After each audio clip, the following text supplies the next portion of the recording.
3년차 카페를 운영 중인 사장님께서 연이은 매출 하락으로 힘들다는 메일을 보내셨어요. 1년 사이에 주변에 개인 카페, 저가 커피 포함 10개 이상 카페가 생겼다고 합니다. 장사하다 보면 이런 일은 비일비재하게 일어납니다. 이렇듯 우리에게 문제는 언제나 통으로 오죠. 대부분 이런 문제가 생기면 한 방에 해결할 방법을 찾습니다. 가능할까요? 결론부터 말씀드리면 문제는 통으로 왔어도 해결은 달게 쪼개서 하나씩 해야 합니다. 오늘은 문제를 해결하는 방법에 대해 이야기하려고 합니다. 메일을 주셨던 사장님과 비슷한 상황에 계시는 분들이라면 집중하고 들어주세요. 매출을 더 높이고 싶다면 먼저 관점을 바꿔야 문제 해결의 실마리를 찾을 수 있습니다. 제가 최근에 읽은 책 중에 찰떡처럼 딱 맞는 솔루션을 주는 책이 있었습니다. 평소 제가 가지고 있던 생각을 이론으로 증명해주는 느낌의 책이었어요. 맨 땅에서 구르며 터득한 이치를 어쩜 이렇게 심플하게 정리했을까 싶습니다. 레시피드림 구독자님들 모두 도움이 되실 거라 생각돼서 소개합니다. 광고 아니고요. 내돈내산입니다. 제대로 적용한다면 여러분의 문제를 순차적으로 해결해주는 그런 책이 될 거예요. 심리학자 벤저민 하디, 퓨처 셀프입니다. 이 책은 크게 3개의 파트로 나눠져 있습니다. 이 중에서 제가 여러분께 소개하고 싶은 파트는 미래의 내가 되는 7단계입니다. 직접 책을 읽으시길 바라는 마음이라 간략하게만 소개하겠습니다. 1단계는 현실에 맞는 목표를 명확하게 세워라입니다. 좀 식상한가요? 좀 더 들어보세요. 우선순위 3가지를 정하고 그것을 토대로 12개월 목표를 세우는 거예요. 한 번에 너무 많은 걸 하려고 하면 결국 아무것도 하지 못하는 결과를 얻게 됩니다. 목표는 3가지로 정하세요. 책 내용을 잠깐 읽어드릴게요. 인생은 정원과 비슷하다. 정원을 잘 관리하지 않으면 여기저기서 잡초가 무성하게 자란다. 너무 많은 목표와 우선순위가 있는 인생도 마찬가지다. 미래의 나를 성장시키려면 미래의 나에게 투자해야 한다. 미래의 나에게 투자한다는 말은 씨앗을 심고 가꾸어 마침내 열매를 얻는다는 의미다. 어떤 씨앗을 심을지 결정하려면 먼저 미래의 내가 어떤 열매나 결과를 원하는지부터 결정해야 한다. 미래의 살사 소스를 만들어 먹고 싶다면 정원에 토마토와 후추, 양파, 고수를 집중적으로 심어야 한다. 그 자리에 고구마를 심어서는 안 된다. 미래의 나는 어떤 모습이 되길 원하는가? 미래의 내가 지금보다 훨씬 더 건강해진 모습이 되길 바란다면 집중적으로 투자해야 할 영역은 건강이다. 여러분 미래의 자신을 위해 어느 부분에 집중할지 스스로 정해보세요. 어떤 씨앗을 심을지, 어디에 최선을 다할지는 여러분의 선택입니다.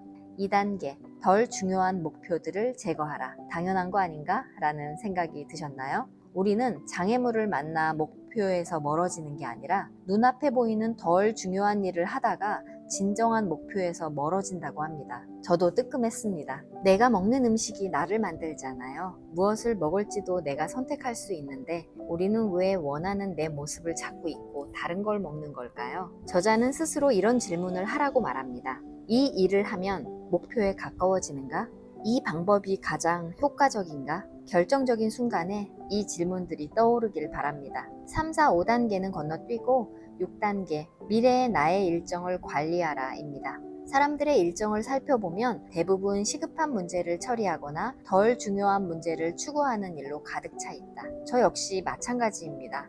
가장 중요한 목표와 우선순위를 정했는데도 하루 일과를 보면 여전히 덜 중요한 일에 매달리고 있을 때가 종종 있습니다. 저자는 미래의 나를 중심으로 일정을 계획한다면 생산적인 결과를 10배 또는 100배 더 많이 안겨준다고 말합니다. 당신의 시간은 당신이 무엇에 전념하는지 보여주는 가장 명확한 지표다.